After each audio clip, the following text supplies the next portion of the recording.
¿Qué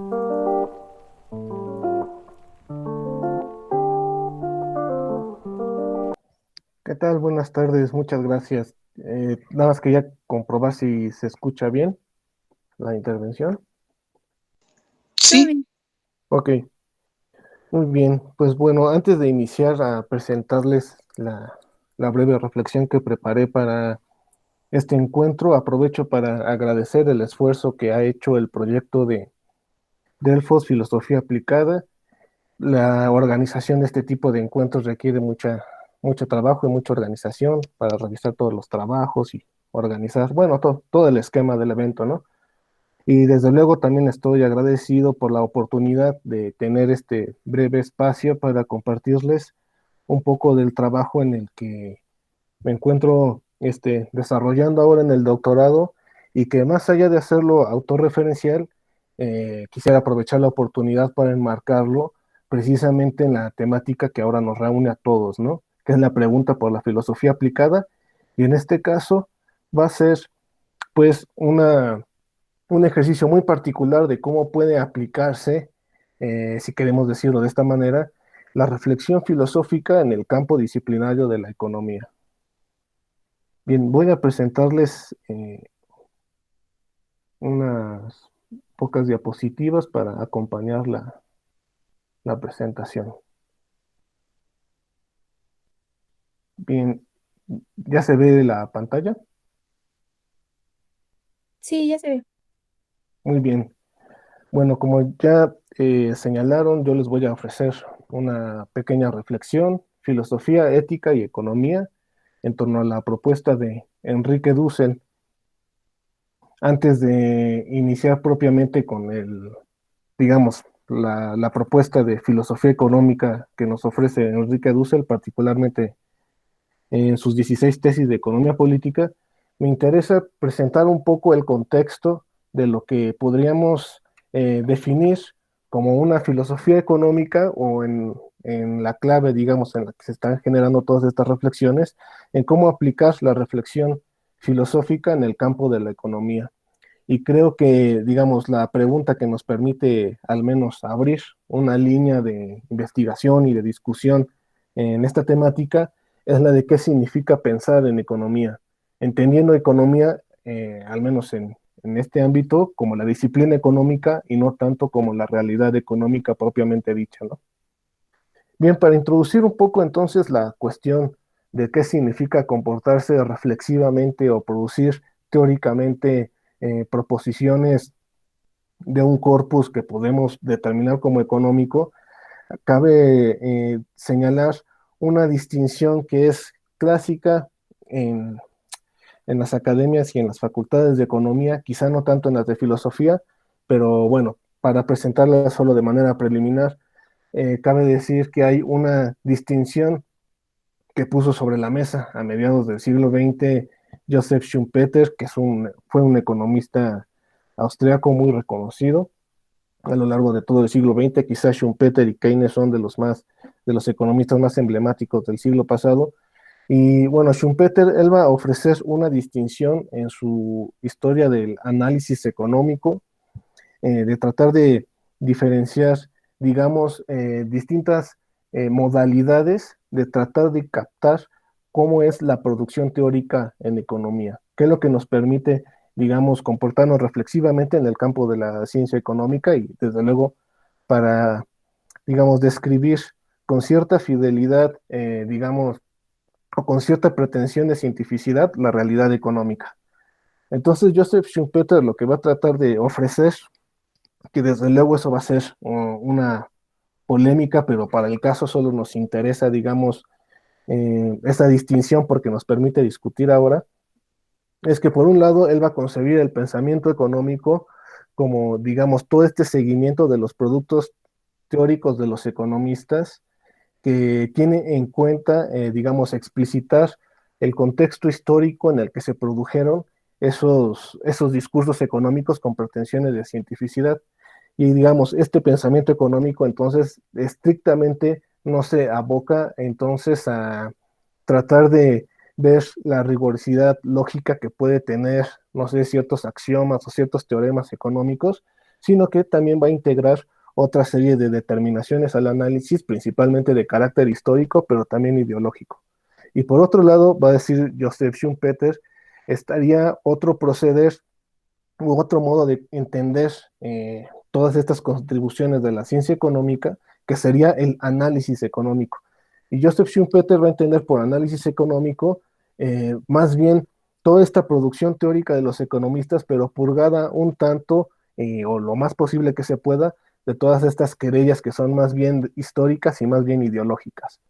Entonces, como se ve, la cuestión es pues sumamente polémica, porque Joseph Schumpeter se va a decantar por tratar de esclarecer, digamos, la producción teórica de los economistas a partir de la vía del análisis económico, ¿no? Que a juicio de él es donde exclusivamente se jugaría la pretensión de cientificidad de la economía, ¿no? Y por otro lado estaría una escuela más bien ubicada en Cambridge, en Inglaterra, desde luego, principalmente por Maurice Dobb, un economista marxista, que él, digamos, no va a quitar el dedo del renglón acerca de la pertinencia que tiene tratar de explicitar en el comportamiento teórico de los economistas, en primer lugar, el contexto histórico en el que se están enunciando estos discursos y, desde luego, las ideologías que presuponen o explícitamente lanzan las proposiciones económicas que constituyen a ese discurso, ¿no?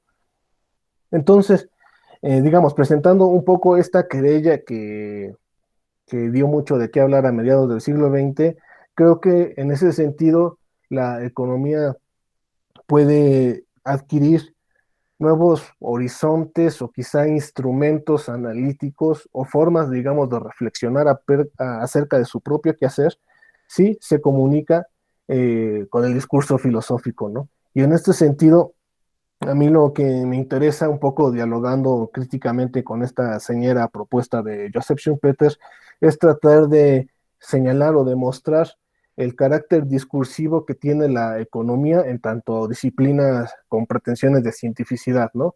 Y un discurso, digamos, ya no tanto análisis, ya no tanto pensamiento, no tanto porque se quiera censurar o minusvalorar el carácter lógico formal que pueden tener algunos teoremas de la ciencia económica, o en todo caso, el carácter lógico argumentativo que pueden tener las proposiciones que constituyen a ciertos corpus teóricos en economía, y tampoco sin valorar desde luego el contexto histórico en el que son enunciados estos teoremas o estas proposiciones, y por supuesto la ideología o el trasfondo ideológico desde el cual están emanando o hacia cuál quieren entender, digamos, estas construcciones teóricas económicas, sino que se trata, digamos, de sobredeterminar o suplementar estas determinaciones teóricas y históricas e ideológicas con también una determinación, digamos, hermenéutica.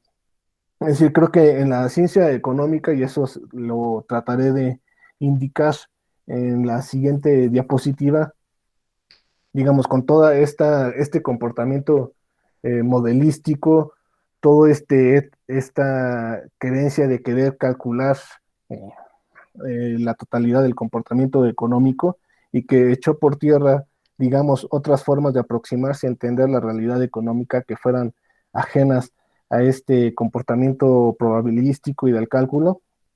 Pues bien, lo que se proponía entonces entender la economía como discurso es más bien tratar digamos, definir que pensar económicamente también es interpretar.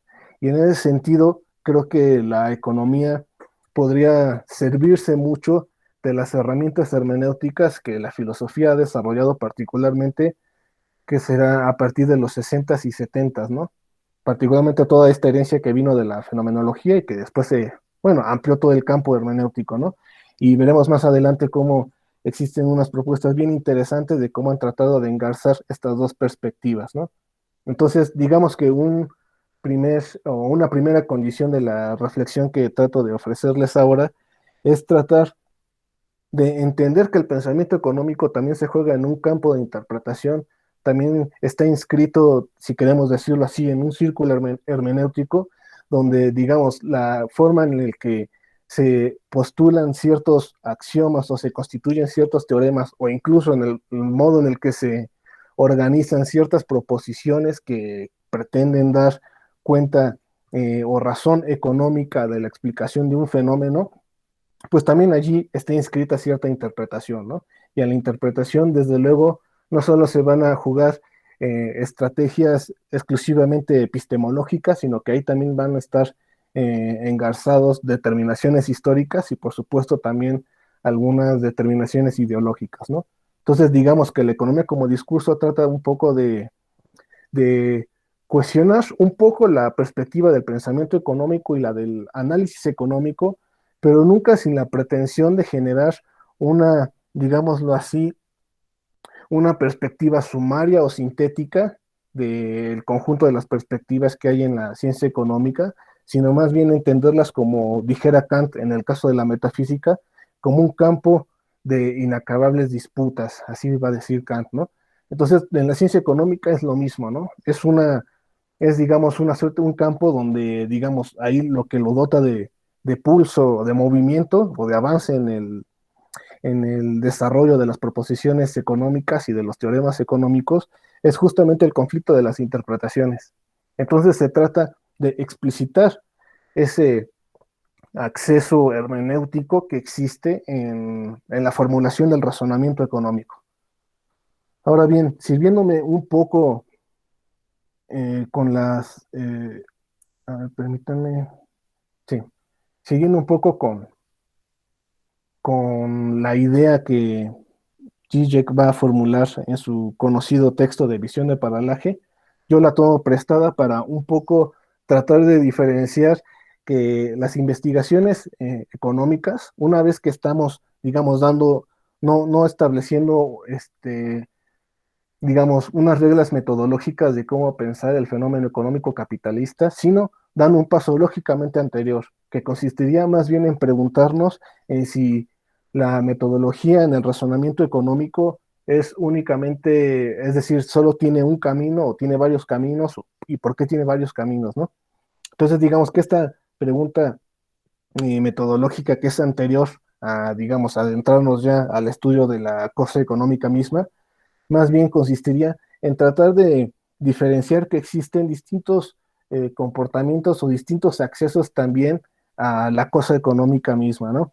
En este caso, siguiendo la idea del paralaje de Zizek, que podríamos, digamos, en un término menos rimbombante, podríamos decir que es simplemente un desplazamiento de perspectiva, podríamos decir, por ejemplo, que el capitalismo podríamos estudiarlo a partir de la perspectiva histórica económica, ¿no? Y eso nos circunscribe a ciertas herramientas metodológicas, ciertos instrumentos hermenéuticos, ciertos registros bibliográficos incluso, y incluso también cierta actitud de nuestra propia escritura en el modo en el que podemos emprender un análisis histórico-económico del capitalismo, ¿no? Pero también existen, incluso al interior de la propia disciplina económica, otras vías de acceso para tratar de comprender la realidad capitalista, ¿no?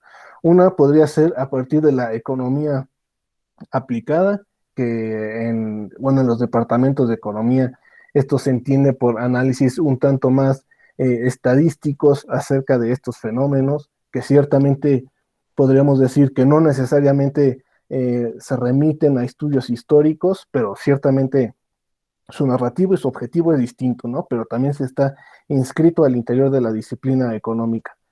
Otra paralaje o desplazamiento de perspectiva podría ser el de la política económica, que se es sumamente particular y determinado a la realidad coyuntural en la que está inscrito, ¿no? Y al menos aquí en México, cada año siempre se hace un proyecto o un plan de política económica que está pues pensado para las realidades socioeconómicas del país, ¿no? Entonces sería otro desplazamiento de perspectiva. Ahora, el que a nosotros nos interesa abordar aquí, que ciertamente se trata del encuentro de dos desplazamientos de perspectivas, es en primer lugar el de la filosofía económica, ¿no? Y aquí habría que preguntarnos qué podría entenderse por filosofía eh, económica. Sencillamente, al menos siguiendo un poco la propuesta de Enrique Dussel que presentaré en diapositivas más adelante, se trata de ofrecer un acceso o una meditación acerca del fenómeno económico que toma prestado por decirlo de esta manera, instrumentos particularmente de la fenomenología, que se trata de la descripción más general eh, de las determinaciones básicas o elementales de cualquier comportamiento económico humano, pero también de la toma prestado instrumentos de la discusión hermenéutica, como mencioné hace un momento, porque va a tratar de explicitar un poco cómo los economistas, en su forma de teorizar y de construir ciertas propuestas teóricas o a elaborar incluso ciertas recomendaciones de política económica, también se encuentran ciertos supuestos que no solo son de carácter epistemológico, sino propiamente ontológicos, desde luego, y también hermenéuticos, ¿no?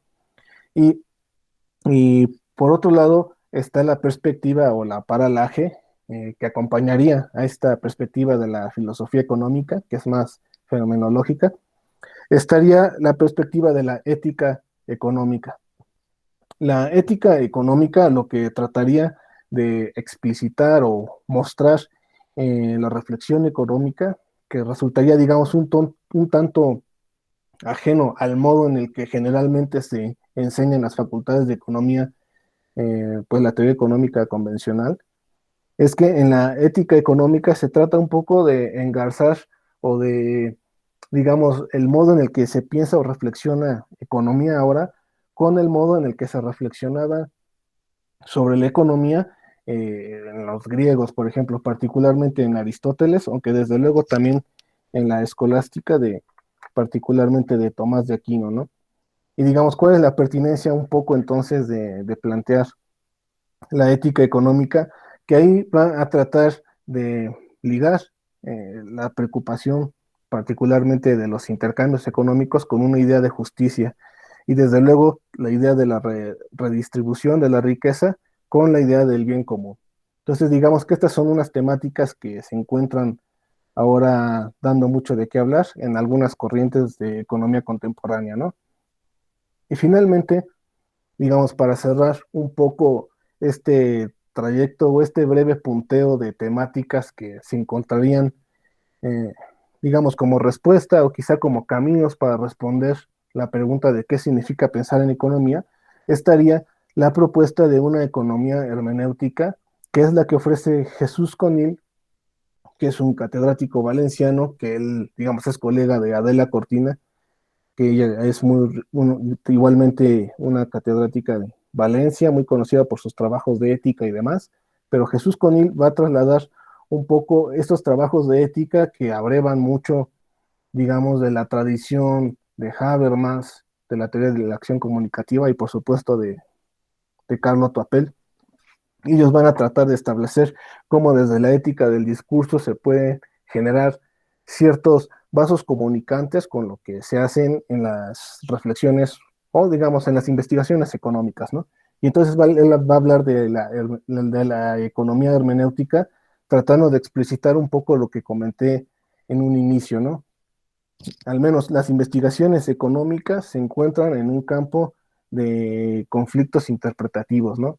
Y en ese sentido, ahí la pregunta, desde luego, que, bueno, los economistas nos planteamos es cuál es el criterio para definir en este conflicto de las interpretaciones el criterio de cientificidad que puede tener cierta proposición económica o, o cierto axioma o cierto teorema económico, ¿no? Bien, ahora, el discurso económico contemporáneo, pensando en los últimos 30 años, es decir, que coincide con lo que ahora conocemos como el modelo neoliberal, a mí me interesa en primer lugar señalar que, bueno, lo que denomino el paradigma contable, que es, digámoslo así, un modo o una actitud reflexiva desde la cual los economistas han tratado de formular sus teoremas y sus producciones teóricas, ¿no? El paradigma contable, creo yo, tiene su cúspide o su máxima representación en el indicador económico por excelencia del siglo XX, que quizás hasta ahora, solo hasta hace pocas décadas ya empieza un poco a matizarse la importancia o la pertinencia digamos, interpretar la economía nacional a partir de ese indicador, es desde luego el del Producto Interno Bruto, ¿no? El Producto Interno Bruto o el PIB lo que hace es contabilizar eh, pues toda la serie de compraventas de una economía nacional durante un año y a partir de este indicador que es de crecimiento económico en términos de compra-venta, es que se suele determinar si la economía de esa nación es relativamente estable o es desarrollada o está en vías de desarrollo y particularmente si crece o no crece, ¿no? Entonces, bien, digamos que toda esta euforia de la ciencia económica por tratar, digamos, de conducir no solo su teoría económica, sino por traducir su teoría económica en políticas económicas cuya única o cuya principal meta y objetivo sea el crecimiento del Producto Interno Bruto, es lo que denominamos paradigma contable, porque lo que se encuentra, digamos, afuera de los balances contables del Producto Interno Bruto, también existen comportamientos económicos y digamos, pero pues que están quedando fuera de todo este balance contable, ¿no? Y digamos que al menos para el pensamiento económico que se produjo, bueno, desde principios, quizás desde finales del siglo XIX hasta ahora, pues no tienen gran atención respecto a estas otras determinaciones que escapan, por decirlo rápidamente, a la esfera del mercado, ¿no? Y quien ha llevado a su máxima expresión esta compulsión de crecimiento y de acumulación con pretensiones casi de no acabarse nunca es, por supuesto, el neoliberalismo, ¿no? Entonces, digamos que el rastreo que se trata de hacer un poco aquí es de qué manera podría generarse, y para eso nos sirve la filosofía, de qué manera podríamos reflexionar o meditar en economía con tal de establecer ciertas grietas o incluso superar un poco este paradigma contable que está, bueno, pues ya muy interiorizado en el curso de la disciplina económica del siglo pasado y hasta ahora, ¿no? Entonces, bien, y bueno, para mencionar nada más un ejemplo del paradigma contable y desde luego señalando que el PIB es como, digamos, el indicador estrella de este paradigma y cómo eh, generalmente ya desde hace 2 décadas se ha dado cuenta de todos los comportamientos económicos que quedan fuera de este registro, del registro del PIB. Uno es el trabajo doméstico no remunerado. El trabajo doméstico no remunerado es un comportamiento económico decisivo y clave porque lo que hace es mantener a la fuerza de trabajo en condiciones, pues en condiciones necesarias para que pueda seguir desplegando su actividad durante su jornada laboral, ¿no? Y sin embargo, este trabajo doméstico no remunerado no está contabilizado en el registro del PIB porque no tiene un salario, ¿no? Y desde quienes han aportado más allí son, por supuesto, toda esta gama de economía feminista que particularmente en las últimas 2 décadas ha desarrollado mucho la discusión, ¿no? Y por supuesto también está la determinación ambiental, que digamos, allí lo que, digamos, ahí donde se vería el límite del paradigma contable o del PIB, digamos, como el indicador estrella del comportamiento económico, es que no se tiene en cuenta los límites ecológicos o ambientales en el que se están desplegando las actividades económicas, ¿no? Y en la escala en la que se están desplegando, ¿no?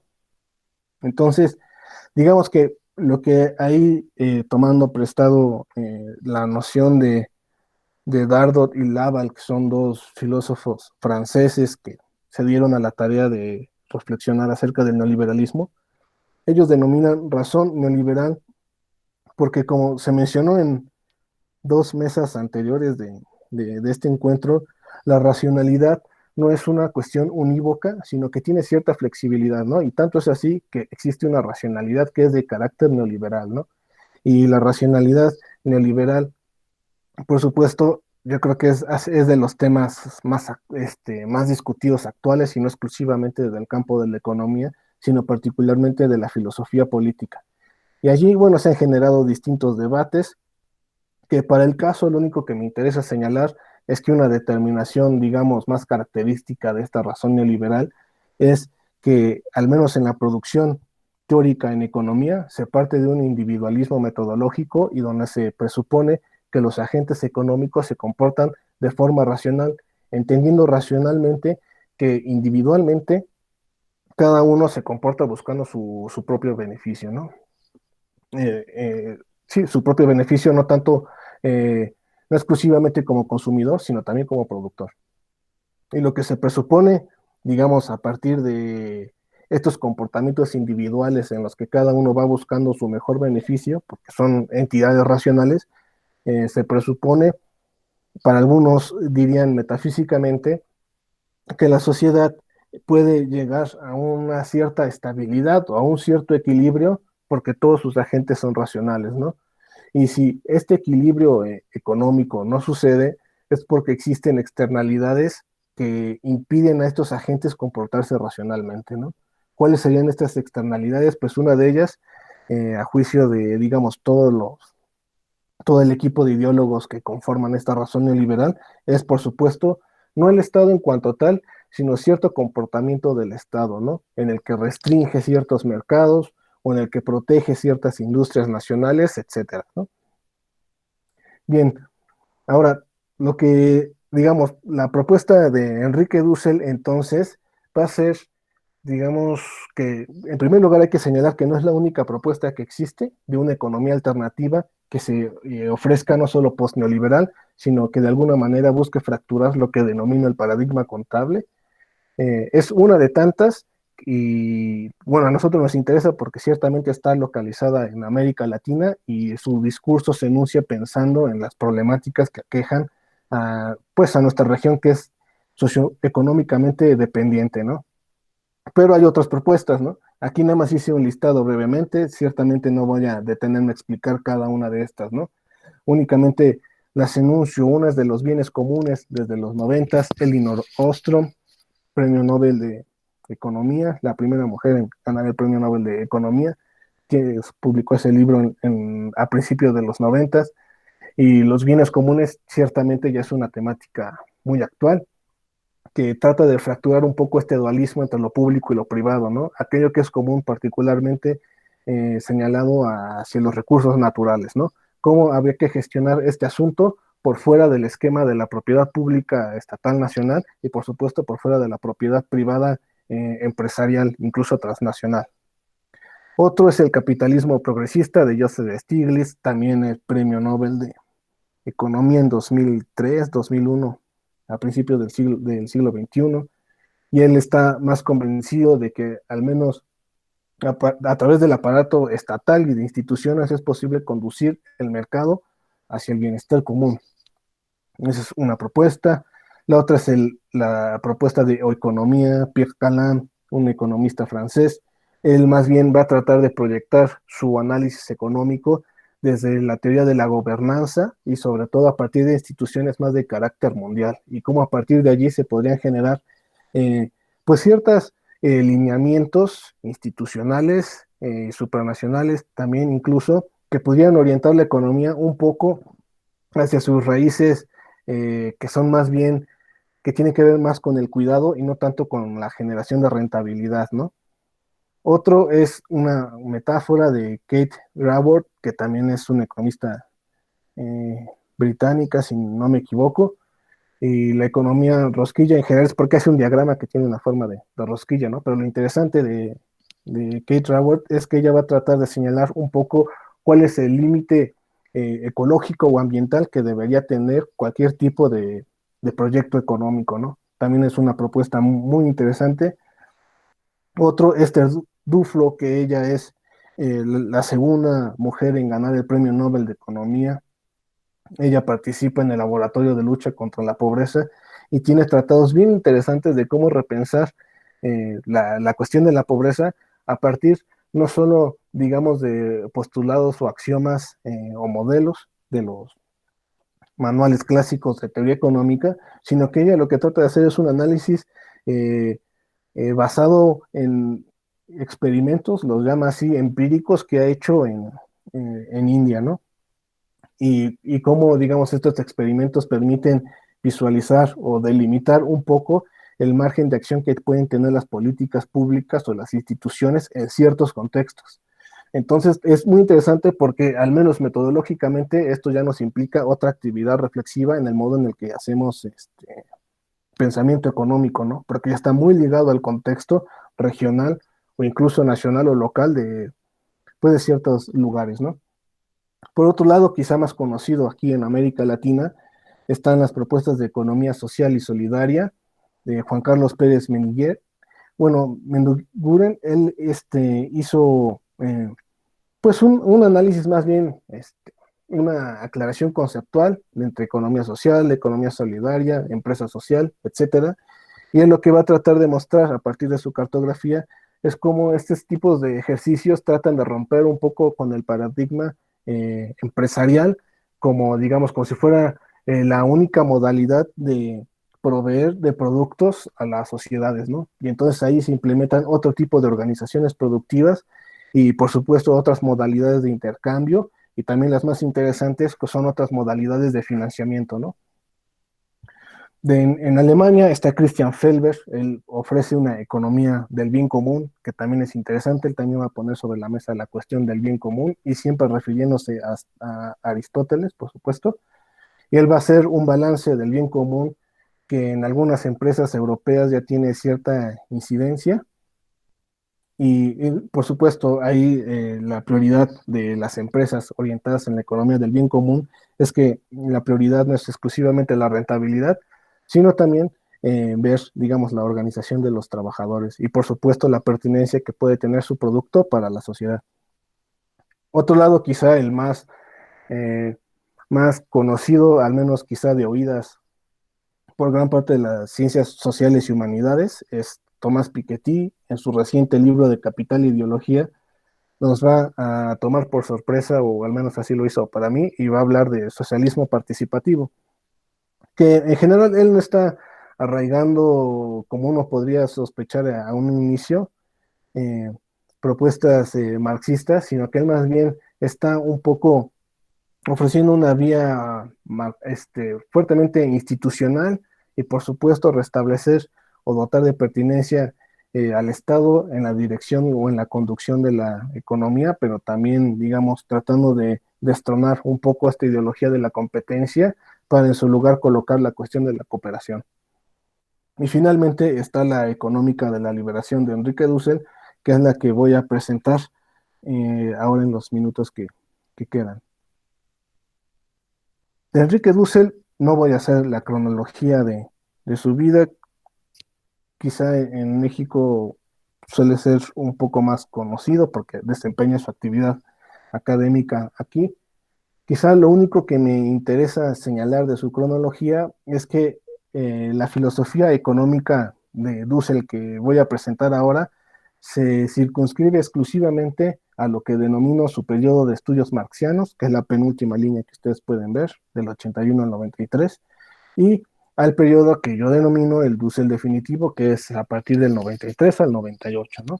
Toda digamos, toda su producción teórica anterior, considero que también tiene reflexiones de filosofía económica pertinentes, muy cercanas, o digamos, tomando prestado mucho eh, el instrumental de la fenomenología, particularmente husserliana, pero también bueno, la fenomenología hermenéutica de Paul Ricoeur, pero posteriormente, justo cuando él empiece a estudiar o a reinterpretar la obra de Marx, es que vamos a ver un, uh, una proposición ya en positivo de un pensamiento económico que esté fuertemente engarzado con el discurso filosófico, ¿no?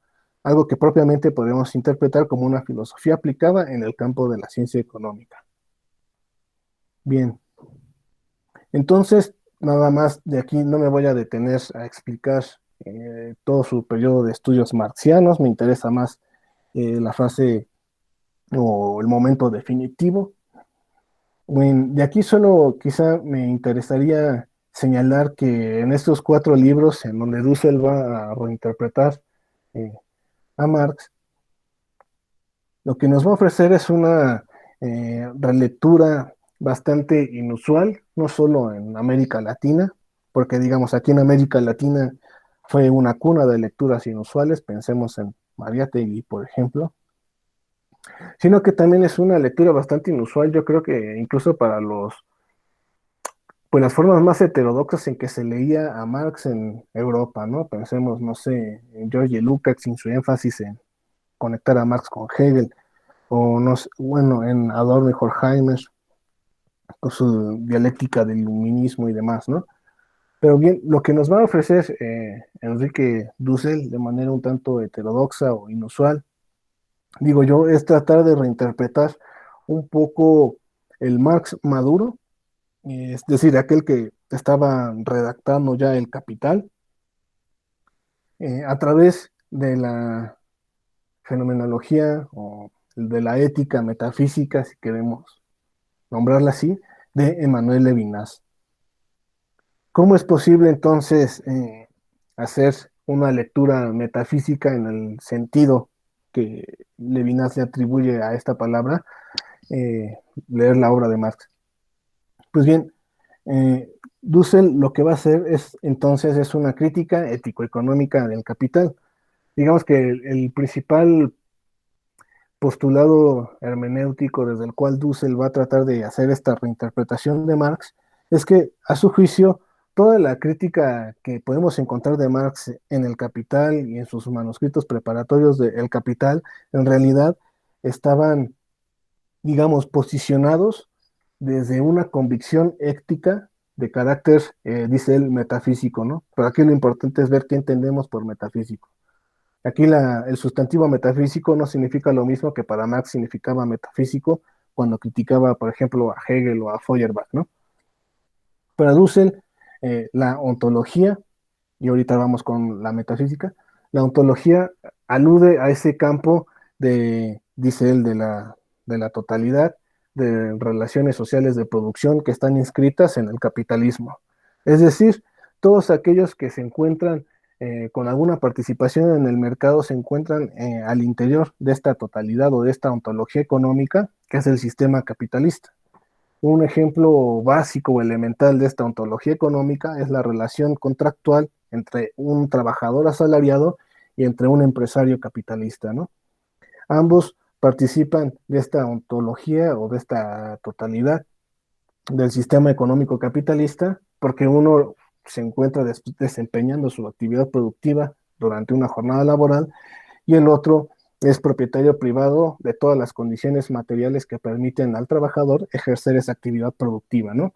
Y por supuesto, una vez que se suspende esa jornada laboral, ambos siguen participando de esta totalidad económica o de esta ontología económica porque el trabajador va a gastar su salario en los bienes disponibles en el mercado y el capitalista va a hacer otro tanto. También va a gastar los recursos que pudo obtener a partir, bueno, de la explotación de los trabajadores, gastándolo en su rédito o bien acumulándolo o ahorrándolo para poder ampliar la escala de producción de su empresa, ¿no? La metafísica del trabajo vivo, por oposición a la ontología económica del sistema capitalista, es, dice Dussel, reinterpretando a Levinas y a Marx, porque ciertamente Levinas trata esto en un ámbito exclusivamente ético, no digamos, no lo proyecta a otros ámbitos disciplinarios o a otros campos prácticos de la existencia humana. Lo que va a hacer Dussel es entonces señalar que esta totalidad capitalista o esta ontología del sistema económico capitalista es, digamos, no es completamente plena, sino que existen ciertos restos, ciertos espacios que no pueden ser completamente integrados o, va a decir Marx, subsumidos a esta dinámica capitalista.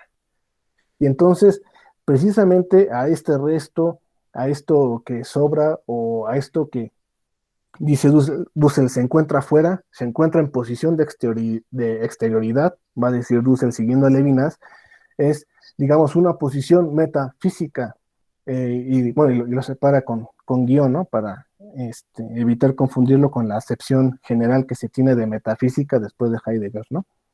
Entonces, metafísica, siguiendo a Levinas, sería esta posición que se encuentra en exterioridad o radicalmente fuera de la ontología económica del sistema capitalista, ¿no?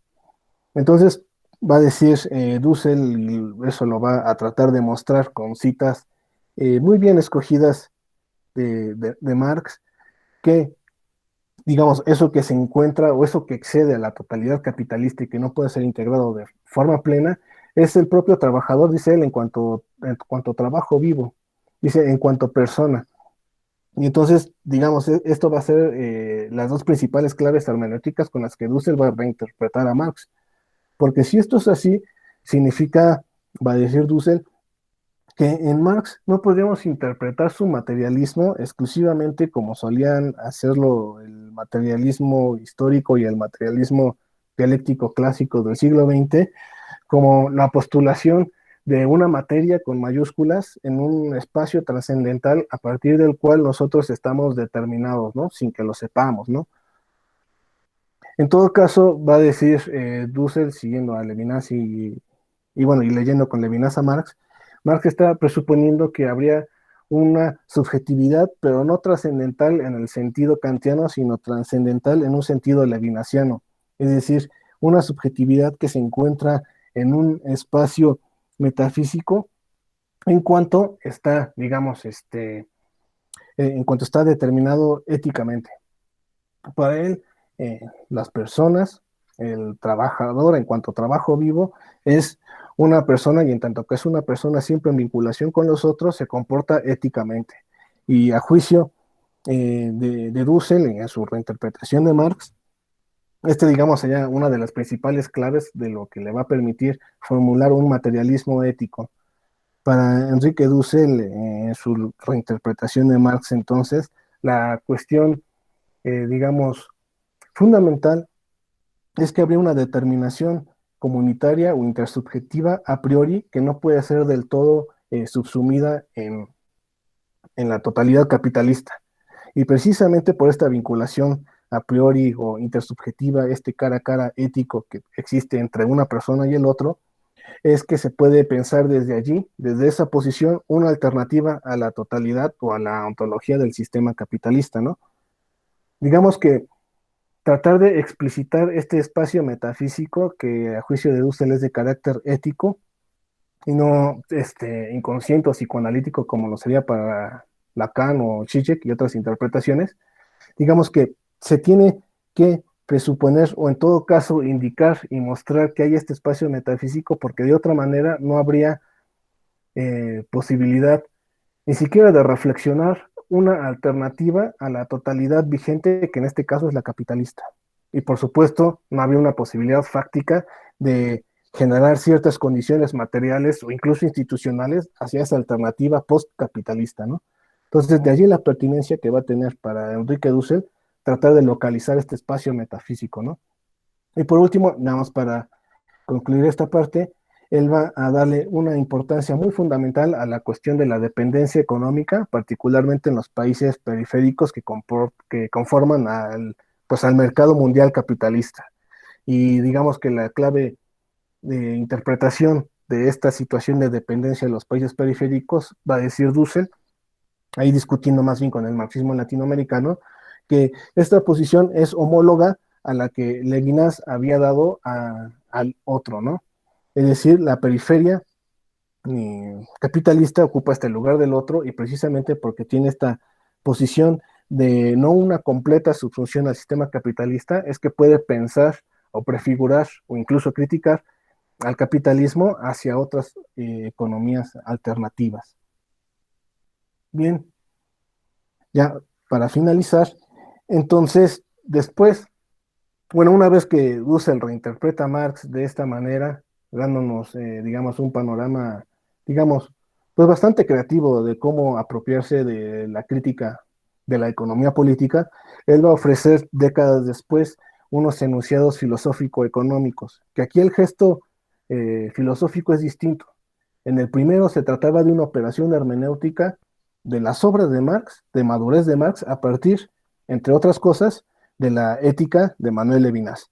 Aquí lo que nos está ofreciendo es ya propiamente una serie de proposiciones y tesis filosófico-económicas. Aquí la preocupación ya es por decirlo así, la cosa económica misma y no qué dijo Marx o qué pensó Marx o cómo había que pensar con Marx. Bien, ¿qué nos interesa entonces de los enunciados filosófico-económicos y por qué podemos sugerir que la propuesta dusseliana es una alternativa a una reforma del modo de pensar en economía que rompa con lo que denominamos el paradigma contable, ¿no? Principalmente porque para Enrique Dussel, él va a tratar de posicionarse desde una perspectiva ética, pero ética radicalmente a priori. Para él, la filosofía primera va a ser la ética y no la ontología. Y entonces, a juicio de Enrique Dussel, lo que habría que hacer es primero determinar, dice él, ciertos principios éticos y luego ver cómo se subsumen estos en los campos prácticos de la existencia humana. Es decir, para Enrique Dussel, cualquier comportamiento práctico de los seres humanos no puede escapar a una dimensión ética, ¿no? Siempre está presupuesta. Y entonces digamos que la solución o la propuesta que él nos va a ofrecer es de qué manera podemos comportarnos éticamente dirigiéndonos hacia el bien común y cómo podríamos trasladar este comportamiento ético hacia otros campos de la existencia humana, ¿no? En este caso, la economía. Entonces, a juicio de Enrique Dussel, habría tres momentos eh, para elaborar esta empresa ético-económica, ¿no? Y a esta empresa ético-económica él le va a denominar, no precisamente en ese escrito, sino en algunos anteriores, económica de la liberación, que básicamente está pensando algunos criterios para tratar de trasladar, digamos, pues nuestro comportamiento económico básico hacia otro tipo de normatividades, ¿no? Tanto institucionales como comportamientos básicos como el de compraventa, pero también pensando en opciones políticas postcapitalistas y no solo postneoliberales. Entonces, al menos desde una perspectiva estrictamente teórica y filosófica, Enrique Dussel va a desplegar estos momentos de la económica de la liberación, eh, bueno, en un esquema triádico, ¿no? El primero es la descripción ontológica, que ahí es donde les mencioné en un inicio. Él va a tratar de, digamos, servirse de los instrumentos de la fenomenología para tratar de describir, pues, las determinaciones más básicas del comportamiento económico. Entonces va a describir, digamos, y por supuesto, organizar cómo pensar estas determinaciones económicas más básicas. Y va a partir desde pensar que es un sujeto necesitado, cómo salirnos obviamente del dualismo de cuerpo y alma, porque ahí hablar de necesidad ya implica hablar de propiedades no solo materiales, sino también corporales de las personas.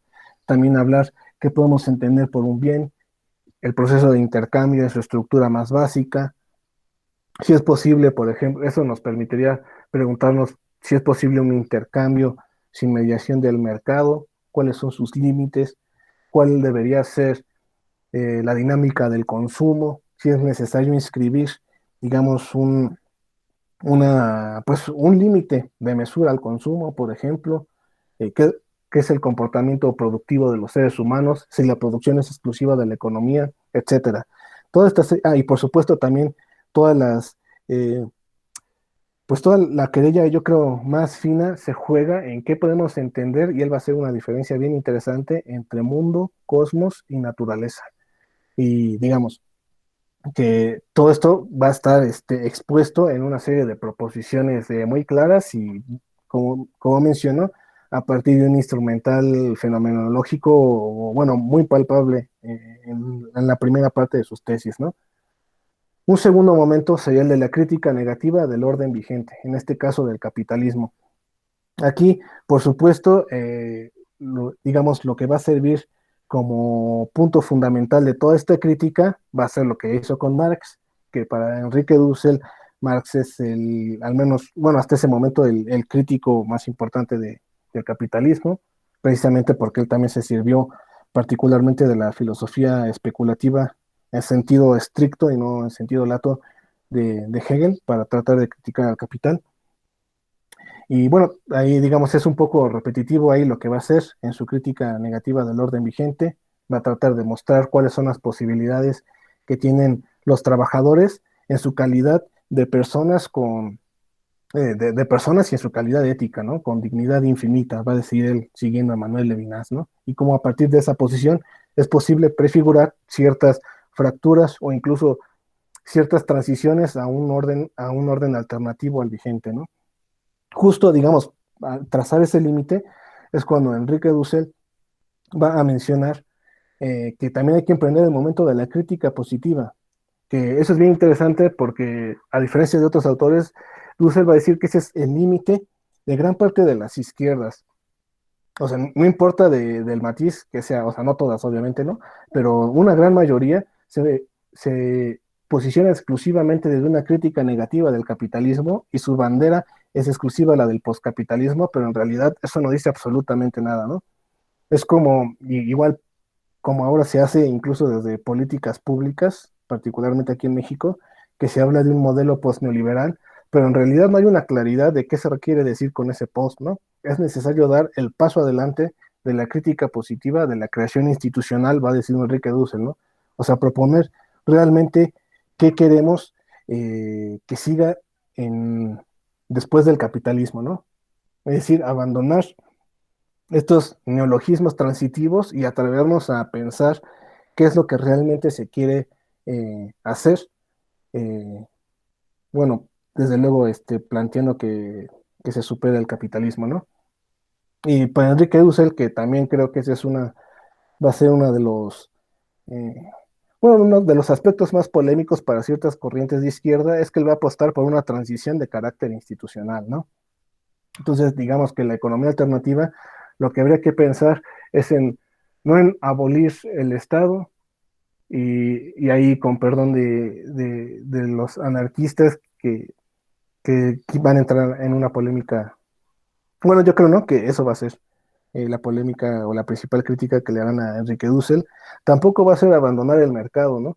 Y eso creo que también va a ser este motivo de crítica, particularmente para ciertos marxismos, y tampoco abandonar la empresa, sino lo que habría que hacer es pensar en otras modalidades empresariales, mercantiles y estatales, ¿no? Y de allí que se tenga que dirigir la discusión hacia una creación institucional, porque, digamos, a diferencia de lo que pensarán, por ejemplo, Slavoj Žižek o Alan Badiou con su idea del acontecimiento revolucionario, Enrique Dussel, digamos que él no, o sea, él no cree que va a suceder ese gran acontecimiento de revolución mundial, ese gran despertar, sino que lo que está apostando es por una larga transición que, dice él, va a tomar todo el siglo XXI, ¿no? Y esa larga transición va a ser de carácter institucional. Y bien, ya casi se acaba el tiempo, cerraremos digamos, la propuesta de Enrique Dussel, que es cuáles son los principios normativos de la economía, es decir, cuáles son los criterios éticos que permiten orientar esta descripción ontológica, esta crítica negativa y esta crítica positiva. Pues son tres, va a decir Enrique Dussel. El principio económico normativo material es el que tiene en cuenta particularmente el límite ecológico absoluto del comportamiento económico. Y creo que eso también va a ser una tesis bien interesante de su propuesta, porque a su juicio la economía no puede ser ya la ciencia económica con mayúsculas, autónoma o independiente, sino que la economía debe de concebirse como un subsistema de la ecología. Y aquí va a seguir la propuesta de Nicolás Georgescu-Roegen, que también fue bueno, bueno, no fue de formación económica, pero se decantó el análisis económico en los 70 del siglo pasado, y que él va a tener esta propuesta de bioeconomía, ¿no? Que es tratar de subsumir o de integrar la reflexión económica a la ciencia ecológica. En segundo lugar, el principio normativo formal, que aquí es donde echa mano de la ética del discurso, particularmente de Habermas y de Apple, es tratar de generar ciertas normatividades discursivas, formales o reglamentaciones incluso, para tratar de conducir una forma empresarial distinta a la capitalista, donde desde luego el, digamos, el kit del ente empresarial no sea la acumulación de capital, no sea el rendimiento, sino sea el bienestar. Y esto implica modificar, por supuesto, la organización del trabajo, desde luego también la relación entre el empresario con los trabajadores y por supuesto la lógica del consumo, ¿no? Y finalmente, el principio económico de factibilidad que toma prestado de Franz Hinkelammert, este economista alemán radicado en Costa Rica desde hace ya varias décadas. Él va a tratar de pensar, digamos, qué se debería hacer con el mercado y con el Estado. Particularmente con el mercado, él va a tratar de sugerir que habría que ciertamente abandonar este imperativo de la competencia y restablecer ciertas normativas que regulen el mercado. Y el Estado, por supuesto, retomar ciertas iniciativas que estaban conducidos a, pues, un tanto quizá con guiños keynesianos a lo que se denominaba el estado de bienestar, ¿no? Y finalmente, digamos, el sintagma que sintetiza toda esta serie de proposiciones filosóficas y éticas de de la reflexión dusseliana, dice él, es una descolonización de la economía, que es otra manera de decir lo que aquí presento como romper con el paradigma contable, ¿no? Se trata no solo, digamos, de ofrecer alternativas este, novedosas o que consideramos distintas a lo que es el orden neoliberal y capitalista, por supuesto, sino también un poco tratar de reconstruir históricamente cómo la imposición del capitalismo significó la represión y la clausura de otras posibilidades de hacer y de pensar en economía, ¿no? Y particularmente, al menos en nuestros lares, todas estas dinámicas de economía social y solidaria creo que son las que mejor ilustran un poco esta cuestión y desde luego, ahí el dilema que se jugaría allí en la economía alternativa sería no tanto tratar de, como pretendió ser el capitalismo, integrar todas estas diversas economías en una sola, entiendas el mercado capitalista, sino tratar de pensar en posibilidades institucionales que permitan la coexistencia de distintas formas de economía. Es decir, ¿cómo podemos pensar institucionalmente la coexistencia de una economía mercantil con una economía local de trueque, por ejemplo, ¿no? Entonces, digamos que estos son distintos dilemas económicos a los que, a mi juicio, el pensamiento filosófico, particularmente la fenomenología y la hermenéutica, nos permiten, pues al menos abrir horizontes, ¿no? Para seguir discutiendo. Y bien, eso sería todo de mi parte. Ya solo les mostraría las referencias generales de las diapositivas y si es de su interés, las referencias sobre economía alternativa que mencioné en la tercera diapositiva. Sería todo. Muchas gracias.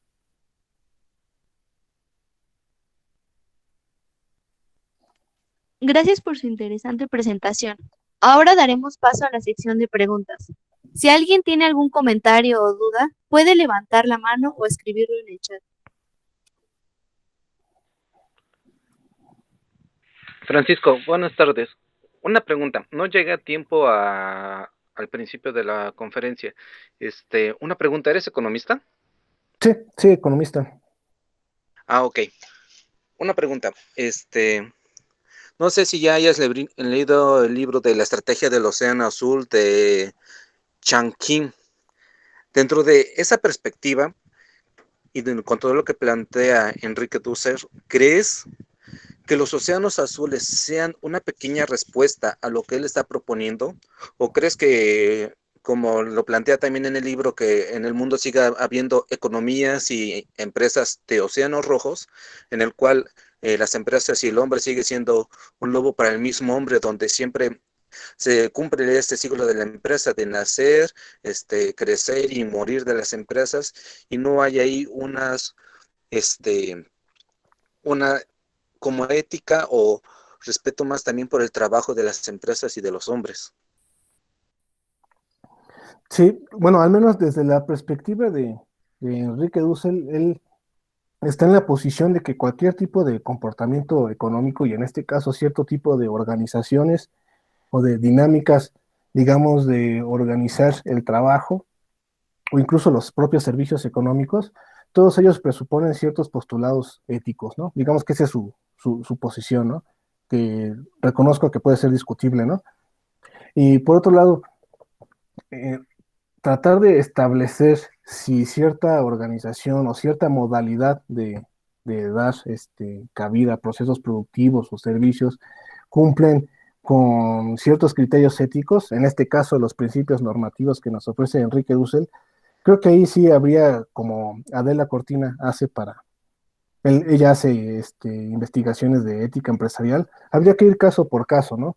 Porque de manera general, creo que al menos general, o sea, de manera general podemos discutir todas las cuestiones ético-filosóficas o, digamos, todos los principios normativos que consideramos podrían encaminar el comportamiento económico hacia el bien común, pero al momento de examinar ciertas organizaciones más concretas, incluso hasta coyunturales, creo que ahí sí habría que echar el lente con más cuidado, ¿no? Digamos, o sea, en ese no podría dar una respuesta así, puntual del asunto, porque no conozco muy bien el caso, ¿no? Porque toda esta economía azul, como se le suele denominar, pues también está realizada o efectivizada en empresas u organizaciones muy particulares, ¿no? Entonces creo que sí habría que tratar de plantear de qué manera podría organizarse cierto juicio de los criterios éticos que tienen ciertas empresas, ¿no? Quien lo ha hecho, por ejemplo, digamos, yo creo que en ese sentido ahí la propuesta de Enrique Dussel nos puede quedar un poco floja, ¿no? Pero Christian Felber, con su propuesta de economía para el bien común, él elaboró un balance que ya se está utilizando en algunas organizaciones y empresas de Europa, donde se trata es un balance que no es contable, ¿no? Sino que es más bien normativo, y en donde trata de realizar, digamos, como cierto examen o cierto análisis ético de, pues, de las dinámicas de ciertas empresas, ¿no? Que no solo se juegan, obviamente, en rendimientos económicos, sino en la organización interna de la empresa, es decir, del propietario o del empresario con los trabajadores. Pero lo que me parece más interesante, también tratar de determinar qué tan pertinente es lo que ofrecen tanto ambientalmente como socialmente, ¿no? Entonces creo que sí es un poco tratar de ir engarzando perspectivas, pero al menos yo diría que la propuesta de Enrique Dussel quizá todavía falta, pues falta mucho por hacer, ¿no? Para tratar de generar ciertas reglamentaciones o normatividades que nos permitan examinar casos muy concretos. Ok, última pregunta, ya con esta me retiro. Mira, hace 3 años más o menos me encontré con un chavo que trabajaba en una financiera y básicamente me sorprendió su plática porque lo que planteaba en resumen era lo siguiente, que ellos, laboralmente hablando, a lo mejor esto va un poquito al más al personal, pero laboralmente hablando, no pueden mantener un odio, rencor o resentimiento, dejarse de hablar en la empresa. ¿Por qué? Porque en ese momento se detectaba una falla en la productividad de la persona y al verla de la persona al nombre, y él me decía, dice, si nosotros nos peleamos con un compañero, dice, no debemos tardar más de 5 minutos en volvernos a hablar bien y seguir trabajando normalmente. Y aquí mi pregunta es, ¿crees que las religiones en algún momento han fallado en este concepto de ética? ¿Y crees que las empresas han salido al quite para que pues el personal que tenga dentro de su área personal sean personas que ellos desean pues bien y para que tengan el bien común? Pues mira, es interesante toda esta relación que puede existir entre la economía y bueno, las convicciones subjetivas de cada uno, ¿no?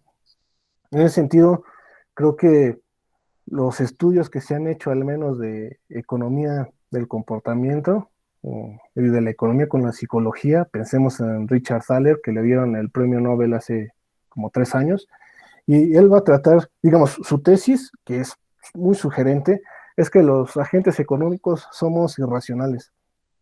Es decir, que digamos, irracionales en qué sentido, ¿no? Ciertamente, que nuestro comportamiento económico básico, pensemos en un acto de compraventa, no se rige exclusivamente por rendimientos crecientes en términos económicos, de incrementar la utilidad en términos en que los economistas lo entienden, sino que también allí están, digamos, inscritos, pues, pues ciertos deseos, ciertas creencias personales, ciertas convicciones subjetivas o las emociones, que, y reitero ahí, la filosofía puede aportar demasiado, ¿no? Me parece que incluso el propio Heidegger, él daba una determinación muy fundamental al estado de ánimo al momento de hacer filosofía, ¿no? Y yo creo que en el momento de comportarnos económicamente, pues tanto más, ¿no? Y el ejemplo que pones es muy interesante, es muy bueno, ¿no? Ciertamente, porque lo que se está jugando en una organización productiva, al fin y al cabo, pues son subjetividades, ¿no?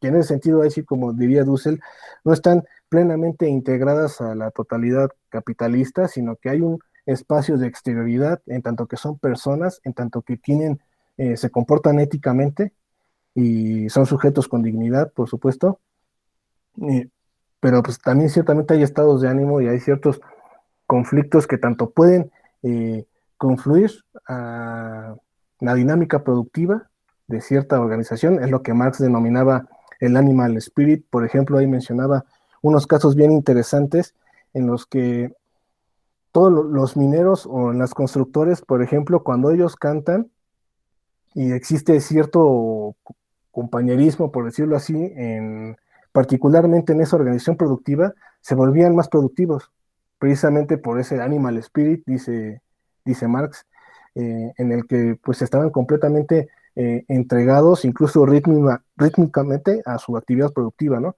Y en el caso que mencionas, en un conflicto, pues ciertamente también puede entorpecer, en este caso, pues la fluidez que puede tener cualquier actividad productiva, ¿no?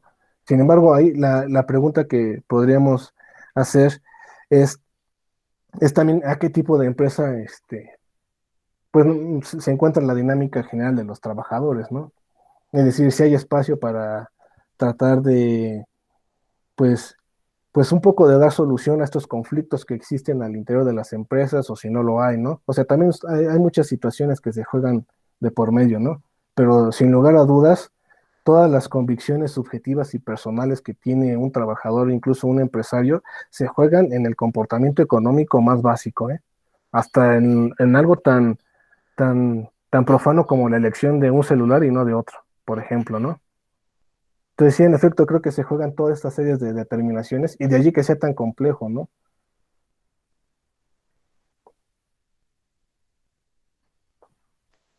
Ok, muchísimas gracias. Te mentí. Tengo una última pregunta. Mira, en mi caso, yo estudié una universidad de carrera tecnológica y siéndote total y completamente honesto, ahí no jamás vi a Marx ni a algún otro filósofo que hablara de economía. Y creo que hasta el momento el modelo educativo que se sigue en las universidades tecnológicas aún siguen carentes de estos filósofos. Entonces aquí mi pregunta es, ¿crees que si se incluyera, aunque creo que decían lo aplicarían de manera expresa, aún así sería inexistente, pero si realmente se vieran a los filósofos en una economía como la que nosotros tenemos, ¿crees que presentaríamos resultados mejores? Porque actualmente hay mayores técnicos superiores universitarios que están saliendo de ahí. Sí, pues mira, yo igual creo que es complicado, ¿no? Porque, por ejemplo, es como regresar un poco a la discusión que tenía Platón sobre la república, ¿no? Si los filósofos eran, eh, en tanto que son prudentes y demás, los más capacitados para ejercer la política, que eso, o sea, habría que señalarlo, ¿no? O sea, podemos ofrecer muchos modelos o muchos modelos de economías alternativas, pero la realidad es que al menos en el mundo en el que nos encontramos, la política pública y particularmente la política económica responde en primer término no a las necesidades económicas de la población, ni siquiera a las necesidades económicas del artífice de cierta economía alternativa, sino que la política económica responde a un, digamos, pues a un juego de fuerzas, si queremos verlo con Gramsci, a cierta hegemonía que pueden organizar ciertos participantes políticos y que tienen pues, que están disputando las instituciones a nivel estatal, ¿no? En este caso, piensen, por ejemplo, en el caso del gobierno de Andrés Manuel López Obrador y la Cuarta Transformación. O sea, uno puede sugerir distintas propuestas de alternativas, de economías alternativas, pero si no tiene, digamos, bueno, o al menos es lo que creo yo que a nivel nacional sería muy difícil, ¿no? Tratar de ejercer dinámicas eh, económicas alternativas a una escala nacional sin tener el poder en el Estado, yo lo veo muy complicado, ¿no? Entonces creo que también, y volvemos a lo mismo, ¿no? La cuestión de una preparación técnica o educativa en la que haya, digamos, los planes de estudio, pongamos por caso, en el que las facultades de economía tengan cierta apertura a recibir cátedras de ética y, por supuesto, de filosofía para tratar de engarzarlo con sus investigaciones. Creo que ese proyecto podría ser muy positivo, pero se quedaría trunco si no existe también una respuesta política de los que salen de allí para tener cierto influjo a nivel institucional y estatal, ¿no? Que a fin y al cabo es donde se generan los planes de política económica que tienen incidencia no solo a nivel nacional, sino también estatal, municipal y local, ¿no?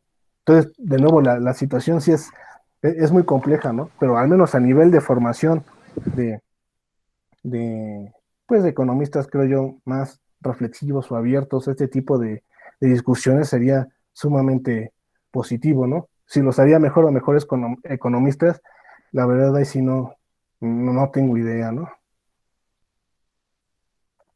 Ok, muchísimas gracias.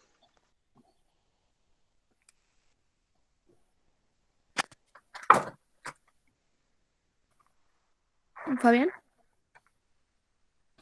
Ya, perdón, estaba peleando con el micrófono. Felicidades por la presentación, Francisco, y gracias también por el aporte que das a este encuentro, por parte del equipo Delfos. Y bueno, aquí sigo en correspondencia con la participación anterior, ¿no? En algún apartado de la exposición nos menciona sobre alternativas de modelos, ¿no? Y bueno, antes de todo esto, la pregunta va orientada hacia el tema de la perspectiva de la filosofía aplicada, ¿no? Y de los profesionistas de la filosofía que intentan ir más allá con su práctica de la mera academia. Este es como el panorama en el que pongo la pregunta. Y es, bueno, tenemos, y esto se puede replicar en diferentes contextos, tenemos diferentes modelos de teorías que nos sirven para explicar, para representar, para los fines teóricos o del propio modelo que podamos derivar este conjunto de conocimientos, ¿no? Tenemos alternativas, en este caso alternativas en términos de economía. ¿Cómo nosotros podemos y concretamente en el marco de la economía, de la filosofía de la economía igual de la filosofía, cómo nosotros podemos elegir entre un modelo y otro, ¿no? Cuando estos son, sobre todo en contextos donde estos son, compiten entre sí?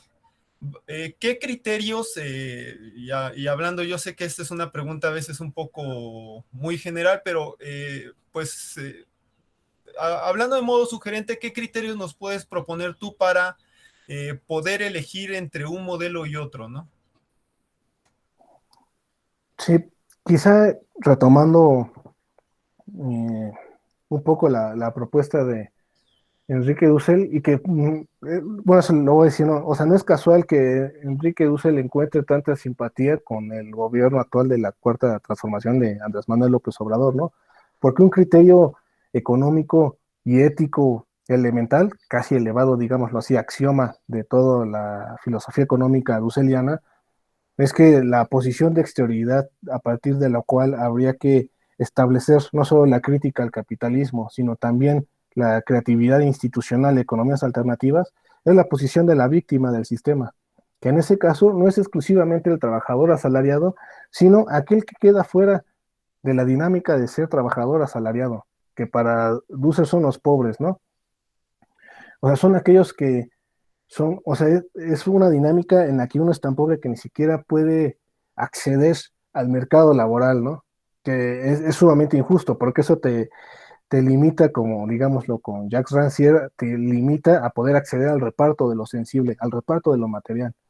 Y entonces, digamos, una de las grandes consignas, independientemente de si se aplicó o no, o si uno cree que es populismo o no, etcétera, pero una de las grandes consignas que se ha elevado al menos o se ha presentado como una consigna ética del gobierno en turno es la de primero los pobres y abajo los privilegios, ¿no?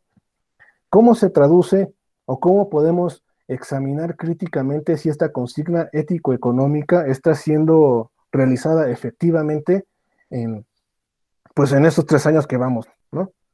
Y si uno revisa, por ejemplo, el librito que publicó, que se llama Hacia una economía moral, en donde va presentando qué es, a su juicio, la traducción institucional de este postulado ético-económico de por el bien de todos, primero los pobres y abajo los privilegios, pues uno va a ver que toda la política pública, podemos decir ciertamente, no está pensando en un gobierno socialista, no está pensando en la utopía comunista, sino que es una recuperación, diría yo, eh, pues muy puntual, o sea, quizá no puntual ni exacta, ¿no? Pero una recuperación distinta de lo que significó el estado de bienestar en el último cuarto del siglo pasado, pero en donde todas las políticas públicas están orientadas a los deciles o a la población, bueno, a los deciles más bajos o la población con escasos recursos, ¿no? Son particularmente de carácter agrario y agropecuario también.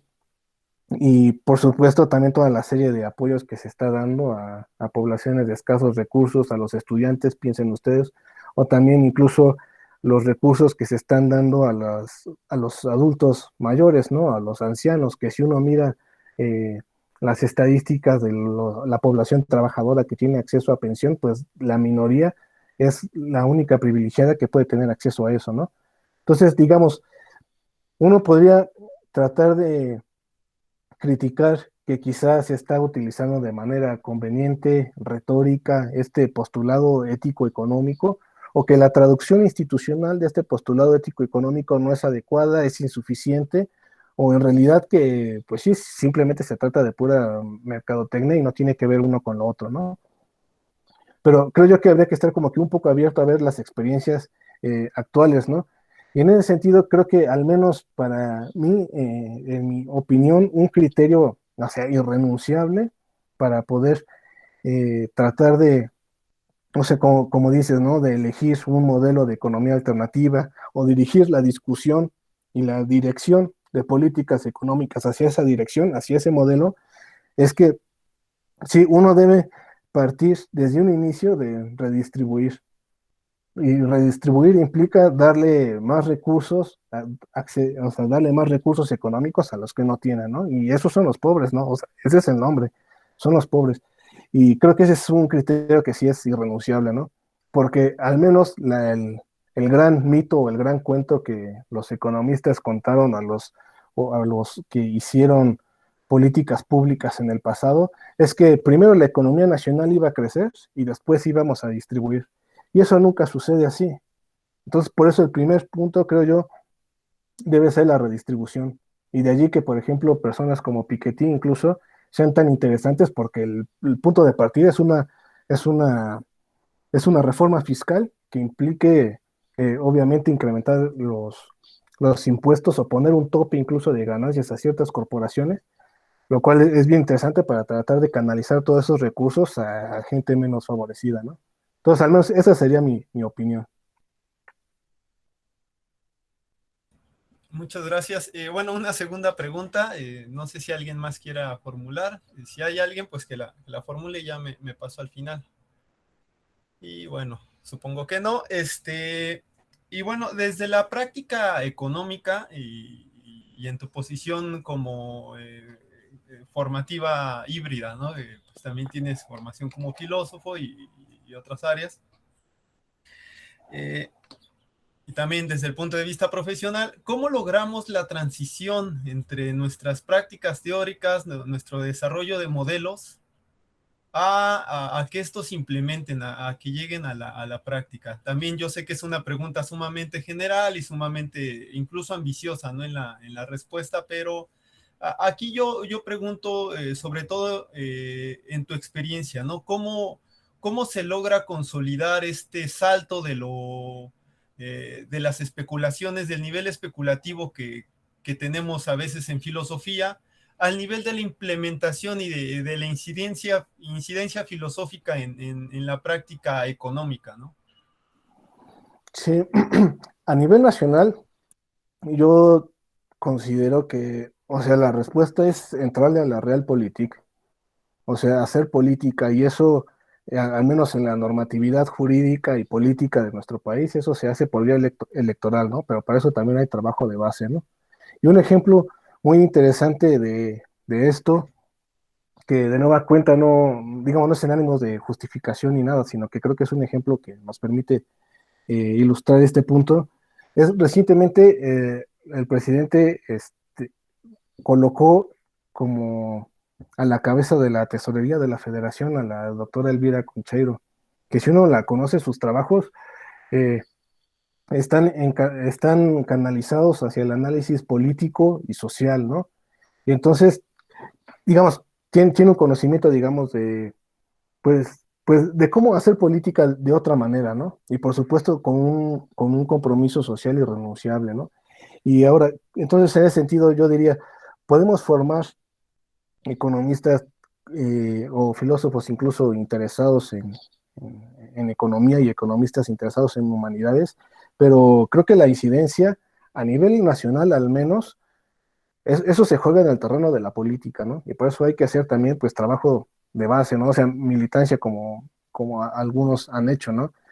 Y también ciertamente se pueden hacer eh, digamos, realizar este tipo de convicciones o formaciones también intelectuales y políticas a escalas más modestas, locales incluso, que creo que pues sí son también las más importantes, pero eso implica organizar, creo yo, también pues ciertas, más bien dar cabida a organizaciones más de carácter, creo yo, autogestivo, ¿no? Reconociendo también ciertamente los límites que puede tener. Y en ese caso, por ejemplo, cooperativas que existen a lo largo y ancho del país son un ejemplo de ello, ¿no? Hay cooperativas bien interesantes que hacen sus propios bancos y entonces ellos les dan otras formas de entender a la cuestión del interés y entre todos ellos tratan de financiar sus recursos para su economía local, ¿no? Entonces creo que sí hay esfuerzos bien interesantes que se han hecho y también un poco, desde luego, tratar de entender que la formación, particularmente universitaria, creo que, o sea, sí nos permite abrir horizontes, pero tampoco creo que sea condición indispensable para pensar en alternativas. Es decir, porque hay ciertas cooperativas o intentos de economía solidaria, intercambios a partir de trueque, etcétera, que tratan de generar sus economías de subsistencia, pero pues, para ellos no tuvieron que haber leído a Marx, ni saber que Marx invirtió a Hegel, ni nada de esas cosas, ¿no? O sea, ellos se comportan de una manera, eh, creo, yo diría, altamente entregada pues, a la realidad o a los hechos en los que se encuentran y creativamente buscan tratar de darle una salida o una vuelta pues a las restricciones que te impone el mercado, ¿no? Pero al menos creo yo que a nivel institucional y nacional, una formación humanista y también económica también podría ofrecer muchas posibilidades de acción que debe estar necesariamente, bueno, yo considero al menos canalizadas a través de instituciones u organismos, pero a nivel nacional ellos dependen mucho de que, pues de una disputa política, ¿no? Y de que tengan un lugar clave o crucial en la generación de políticas públicas del país.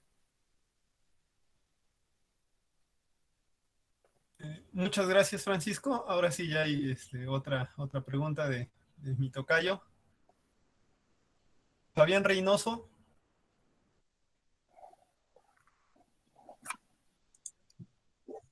Hola, ¿cómo están? No, simplemente era para agradecerle, estuvo muy interesante todo y queda siempre como una utopía, ¿no? Siempre ocuparnos de otros, pero cuando la filosofía se involucra en otros temas, en otros campos del saber, cómo se recrea todo y viceversa. Eso es lo que noté hoy en Francisco, con su excelente gráfica, mostrarme diferentes campos de saber y esa mixtura. Muchas gracias, Fabián, y muchas gracias, Francisco.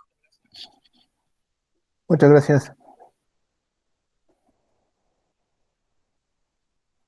Aún tenemos tiempo para una última duda. No sé si alguien desea agregar algo más.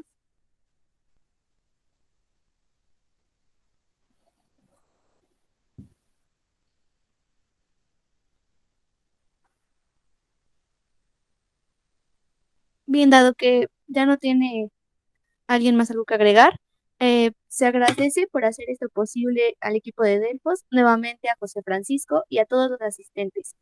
De igual manera, los invito a quedarse con nosotros en la siguiente mesa llamada El papel del materialismo dialéctico en el papel filosófico y el cambio revolucionario, por Lorena Yasmín Vargas. Buena tarde.